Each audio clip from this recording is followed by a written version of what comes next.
Next gen நேர்கள் அனைவருக்கும் சிறந்த நல் வணக்கங்கள். நெக்ஸ்ட் ஜென் என்றாலே அடுத்த கட்ட முயற்சி, அடுத்த கட்ட வெற்றி உருவாக்குவதுதான் இந்த சேனல், நெக்ஸ்ட் ஜென் சேனல். உங்கள் வாழ்க்கையில் தலைகீழாக மாற்றக்கூடிய எல்லாருடைய வாழ்க்கையும் இந்த ஏப்ரல் மாதம், இது ஏப்ரல் மாத பலன்கள். இந்த ஏப்ரல் மாதம் எல்லாருடைய வாழ்க்கையும் தலைகீழ மாறப்போகுது. அதற்கு முக்கிய காரணம் தமிழ் புத்தாண்டு. இந்த ஏப்ரல் மாதம், ஏப்ரல் 14ஆம் தேதி தமிழ் புத்தாண்டு. உங்கள் தலையெழுத்து உலகத்தின், அதாவது இந்த நாட்டின் தலையெழுத்தை மாற்ற போகுது. உங்களுக்கு சிறந்த யோகத்தை கொடுக்க போகுது. அடுத்து மிகப்பெரிய முன்னேற்றம் என்பது பார்த்தோம்னா, இந்த ஏப்ரல் 23 ஏற்படக்கூடிய தேர்தல். மேலும் இந்த ஏப்ரல் மாதம் பிறக்கக்கூடிய நாள் பார்த்தீங்கன்னா பௌர்ணமியில் பிறக்குது. பங்குனி 18 இந்த ஏப்ரல் 1ஆம் தேதி பிறக்குது. அதாவது பங்குனி 18 ஏப்ரல் பிறக்குது. அதாவது அன்னைக்கு பார்த்தீங்கன்னா பௌர்ணமி யோகம் ஆகுது. நான் காலண்டர் பார்ப்பாங்க, என்னங்க அன்னைக்கு சதுர்தசி போட்டிருக்குப்பாங்க. சதுர்தசி வந்துட்டாலே பௌர்ணமின்னு அர்த்தம். சதுர்தசி பார்த்தீங்கன்னா 3 நாளைக்கு தான் இருக்கும். அதுக்கப்புறம் பௌர்ணமி யோகம். அப்போ இந்த பௌர்ணமி யோகத்தில் இந்த ஏப்ரல் மாதம் தொடங்கும் பொழுது, இந்த ஏப்ரல் மாதம் ஏகப்பட்ட பேருக்கு தலையெழுத்தே மாறப்போகுது. வாழ்க்கையில் பெரிய உச்சத்துக்கு போக போறாங்க. அப்ப யாரெல்லாம் எந்தெந்த மாதிரி ஒரு யோகம் அனுபவிக்க போறாங்கன்றத நம்ம எல்லா ராசிக்கும் தெளிவா பார்க்க போறோம். ஒவ்வொரு ராசிக்கும் தெளிவான யோகங்களை இந்த ஏப்ரல் மாத யோகங்களை நிச்சயமா அடிச்சு சொல்ல போறேன். ஆச்சரியமா இருக்கும், அற்புதமா இருக்கும். புரிஞ்சுட்டீங்களா? அது என்னன்னா, ஜோதிட சாஸ்திரம் என்பது இறைவனால் படைக்கப்பட்டது என்பது மட்டும் தெரிஞ்சுக்கோங்க. ஏசுன்னு சொல்லிட முடியாது. இங்க கிரக கட்டங்கள் இருக்கு. இறைவனா பிரம்மனால் படைக்கப்பட்ட ஜோதிட சாஸ்திரம். ஜோதிட சாஸ்திரம் என்பது இறைவனால் படைக்கப்பட்டது. ஒருபோதும் தப்புவதில்லை, தவறுவதில்லை. எல்லாமே தலை எழுத்துன்னு எழுதியிருக்காரு, நம்ம தலையெழுத்த.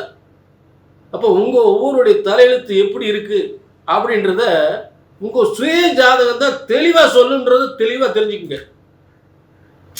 அப்ப இங்க சொல்லக்கூடிய பலன்கள் பொது பலன்கள்.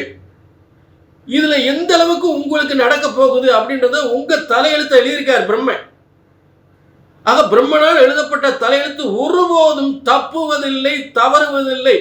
அதை சரியாக கணித்தால், உங்கள் ஜாதகத்தை சரியாக கணித்தால் சரியாக நடக்கும். உங்கள் யோகங்கள் வெற்றியாக உறுதியாக அமையும். நீங்க செய்ய வேண்டிய கீழே நம்பர் நோட் பண்ணிட்டு ஒரு அப்பாயின்மெண்ட் வாங்கி. இப்ப ஏப்ரல் மாத பலன்கள் மேசராசிக்கு எப்படிப்பட்ட ஒரு சிறந்த யோகங்கள் அமைந்திருக்கு அப்படின்னு பார்த்தோம்னா, முதல்ல மேஷத்திற்கு 3ஆம் இடத்தில் குரு பகவான் வழக்கம் போல. இப்ப இந்த மேச ராசிக்கு எதிர்பாராத அதிர்ஷ்டம் ஒன்று காத்து கொண்டு இருக்கிறது. எதிர்பாராத அதிர்ஷ்டம் எப்படின்னு கேட்டீங்கன்னா, இந்த 3-6க்குரியவன் 12ஆம் இடத்தில் மறைவது. மேலும் பார்த்தீங்கன்னா, இந்த தொழில்காரகன் ஜீவனாதிபதி என்று சொல்லக்கூடிய சனி பகவான், அவரே பாதகாதிபதியாகி 12ஆம் இடத்தில் மறைவது எதிர்பாராத யோகத்தை ஏற்படுத்தும். தொழில் யோகத்தை, தொழில் முன்னேற்றத்தை. ஒரு வெளியூர் சென்று, வெளி மாநிலம் சென்று, வெளி நாடுகள் சென்று தொழில் பார்க்கக்கூடியவர்கள், உத்தியோகம் பார்க்கல, எதிர்பாராத அதிர்ஷ்டம். சொத்து வாங்குவாங்க. ஏன்னா இந்த 1-8க்குரிய செவ்வாய் பூமிகாரகன் போய் நல்ல ஒரு 12ஆம் இடத்துல போய் எதிர்பாராத ராஜயோகம் பூமி யோகத்தில் உட்கார்ந்துருக்கார். பூமி யோகத்தில் இருக்கும்போது சொத்து வாங்குவாங்க. அதாவது தொழில நல்ல சம்பாரிச்சு சொத்து வாங்குவாங்க. கண்டிப்பா வாங்குவாங்க. இந்த மேச ராசிக்காரவங்க இந்த சித்திரை மாதம் முடிஞ்சு, அதாவது சித்திரை பிறக்குது இல்லை, இது ஏப்ரல்ல இந்த பிறக்கும் போது பூமிகாரன் வலிமை அடைகிறார். அப்ப இந்த மேசத்துக்கு பூமியிடம் யோகங்கள், தோட்டம், எஸ்டேட்டு, இது போன்ற ஒரு யோகம் சிறப்பாக அமையும். அடுத்து இந்த மேச ராசிக்கு புதன் விபரீத ராஜயோகம். தொழில் மூலம் ஜீவனகாரகன் சனி பகவான், தொழில்காரகன், ஜீவனகாரகன் என்று சொல்லக்கூடிய சனி பகவான் 12ஆம் இடத்தில் மிகப்பெரிய தொழில் யோகத்தை ஏற்படுத்தக்கூடிய நிலையில் இருக்கிறார். அப்ப இந்த மேசத்துக்கு முதல்ல 12ஆம் இடத்துல சனி பகவான் தொழில் யோகத்தில் இருக்கார். வெளியூர் தொழில், வெளிமாநில தொழில், வெளிநாட்டு தொழில். அடுத்து செவ்வாய் சொத்துக்களை தரக்கூடிய நிலையில் இருக்கிறார். அடுத்து இந்த புதன் ஏப்ரல் 6 அவர் வலிமை அடைகிறார். ஏப்ரல் 6 அப்போ அந்த ஏப்ரல் 6லிருந்து நல்ல யோகத்தை கொடுக்குறார். அதாவது கோர்ட்டு கேஸு வம்பு வழக்கு எதுவாக இருந்தாலும் தொழிலில் மிகப்பெரிய வெற்றி, கடன் நிவர்த்தி, கொடுத்த கடன் வசூல், இதெல்லாம் சூப்பராக பிரமாதமாக இருக்கும். இதெல்லாம் ஹைலைட்டாக சொல்லலாம். புரிஞ்சுட்டீங்களா? அடுத்து இவங்களுக்கு மிகப்பெரிய ஒரு யோகம் என்னன்னு கேட்டிங்கன்னா, அதாவது அரசாங்க வேலையோ இல்லை உங்களுக்கு ஒரு பொருளாதாரத்தில் மிகப்பெரிய முன்னேற்றமோ, வியாபாரத்தில் மிகப்பெரிய முன்னேற்றம் என்பதோ, இல்லை மிகப்பெரிய பதவியில் ப்ரொமோஷனோட வரக்கூடியதோ, இல்லை கணவன் மூலம் ஒரு சொத்துக்களுக்கு வருமானங்கள் கிடைப்பதோ என்பது ஒரு முக்கியமான தேதி சொல்கிறேன், குறிச்சிக்கோங்க. ஏப்ரல் 20. இந்த ஏப்ரல் 20 அதிர்ஷ்டம் அடிக்கும் போது மேசராசிக்கு, அதாவது மேசராசிக்காரங்க வீட்டில் பணம் கொட்ட போகுது.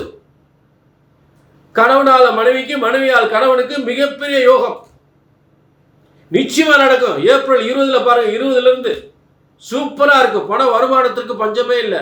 புதிய வியாபாரம், புதிய தொழில், புதிய பதவி, பண வரவு சூப்பரா. மகாலட்சுமி வீட்டுக்கு வந்த மாதிரி. கல்யாண மகாதங்களுக்கு சொத்துக்களோடு அந்த பெண் மாப்பிள்ளை, பெண்ணாக இருந்தால் மாப்பிள்ளை கிடைக்கும், மாப்பிள்ளை இருந்தால் பெண் கிடைக்கும். சொத்துக்களோடு, வருமானத்தோடு. புரிஞ்சுட்டீங்களா? இப்படிப்பட்ட யோகம் முதல்ல ஏப்ரல் 6ல் ஒரு அற்புதமான யோகம். அடுத்து ஏப்ரல் 6க்கு அப்புறம் ஒரு ஏப்ரல் 23ல் உங்களுக்கு சில பேர் தொழில் கடன், ஒரு தொழில் நடத்துவதற்காக கடன் வாங்கி தொழில் செய்யலாம். அதாவது சுயமா தொழில் பண்ணக்கூடிய கடன் பெற்ற, அதாவது பேங்க்ல கடன் வாங்கி தொழில் செய்யக்கூடியவங்களாம் ஏப்ரல் 6லேருந்து ஆரம்பிக்கலாம். பிரமாதமாக இருக்கும். புதுசாக தொழிலுடன் அடுத்த கட்ட முயற்சி, அதான் சொன்ன நிகழ்ச்சி ஆரம்பிக்கும் போதே, இப்போ இருக்கிற நிலையில் அடுத்த கட்ட முயற்சி போகிறது கண்டிப்பாக மேசராசி மிகப்பெரிய முன்னேற்றம், டாப்பில் வந்துடுவீங்க. புரிஞ்சுட்டீங்களா? ஆக இது ஒரு ஏப்ரல் மாதம் என்பது உங்கள் தலையெழுத்தை சிறப்பாக மாற்றக்கூடிய ஒரு சிறந்த மாதம் அமைந்திருக்கிறது. வேற ஏதாவது உங்களுடைய தனிப்பட்ட ஜாதகத்தை பார்க்கணும்னா கீழே நம்பருக்கு குறிச்சிங்க, நோட் பண்ணிக்கோங்க. புரிஞ்சுட்டீங்களா? மிகப்பெரிய செல்வ வளர்ச்சி உறுதியாக உண்டு இந்த ஏப்ரல் மாதம் மேச ராசி.